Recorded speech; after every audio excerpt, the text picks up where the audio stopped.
Hey everybody, PJ back with Exotic Car Hacks, and today we're going to look at modifications. Modifications that actually make your car worth more money. And so first off, I'm going to show you my Lamborghini SVJ, which you have seen in my other videos, that is now actually modded.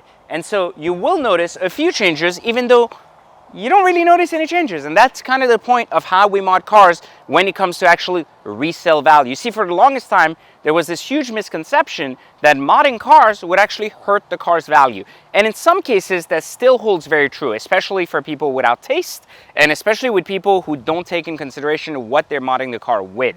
And so let's clarify. If you're one of those clowns that needs to actually put $3,000 wheels on a car that came out of the factory with $10,000 wheels, then that's probably a clown move, even if you like them to be larger. And remember what we always say, when you put a lot of clowns together, you turn everything into a circus. So don't be that guy. Now, however, if you start understanding the dynamic of the car, then these are some of the things you can see that truly make the car one step bigger. So this is what we call an OEM Plus configuration, which is basically taking the actual car itself and just slightly improving it without changing the dynamic in full of the car. Here you'll find some beautiful, again, black wheels that look very similar to the stock ones, are actually even the same size, just a little bit more aggressive on an offset and slightly lowered suspension. Now, why would we do this to a car that is already near perfect? Well, because near perfect is different than perfect. When we look at the suspension on the original car, we would see the gap here being significantly larger.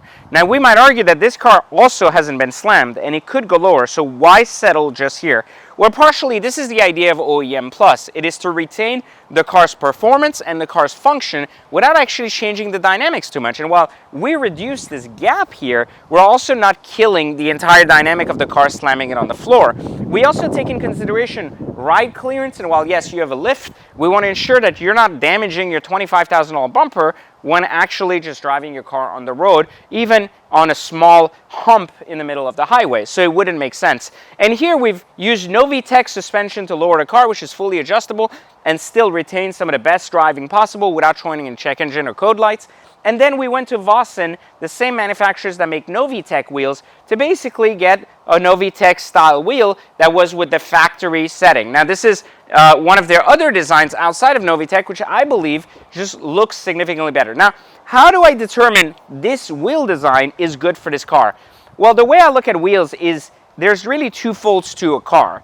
There's either you uptake the intensity or you downgrade the intensity. And in a car this intense from the factory, a car that from the factory comes with so much aerodynamic, so much craziness, so much width and everything else, the factory wheels being so crowded almost took away from the design of the car. And so we went with a design that was much simpler. Often I say simplicity works if the car is busy, but if the car is simple, then a busy wheel works better. And that's the gist of how I've improved this SVJ to bring even more money when I'm ready to sell it than I currently could get out of its stock. Now, the other element to choose here for why modding a car works is the type of car you're modding has to make sense. What are the odds that someone will want a modded car if they're buying a Verde Indica SVJ? And reality is very high. However, what are the odds that they want a modded car if they were buying just a black on black car? Very low.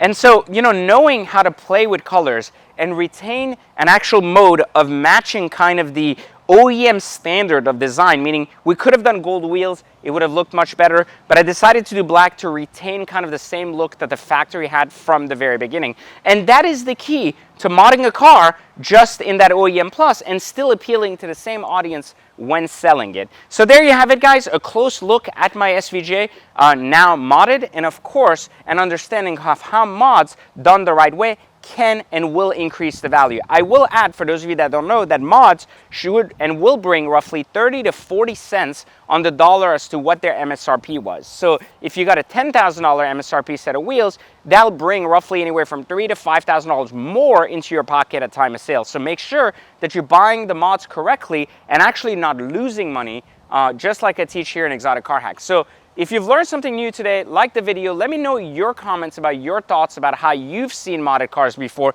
and if what I've said helped you understand how you can actually increase the value of a car instead of decrease it. And also, if you don't know what I'm talking about when it comes to hacking, all you have to do is click the link in the description somewhere below me right here and get your free training on how to actually hack cars instead of lease or buy them. I'm gonna get out of this heat and I'll catch you next time.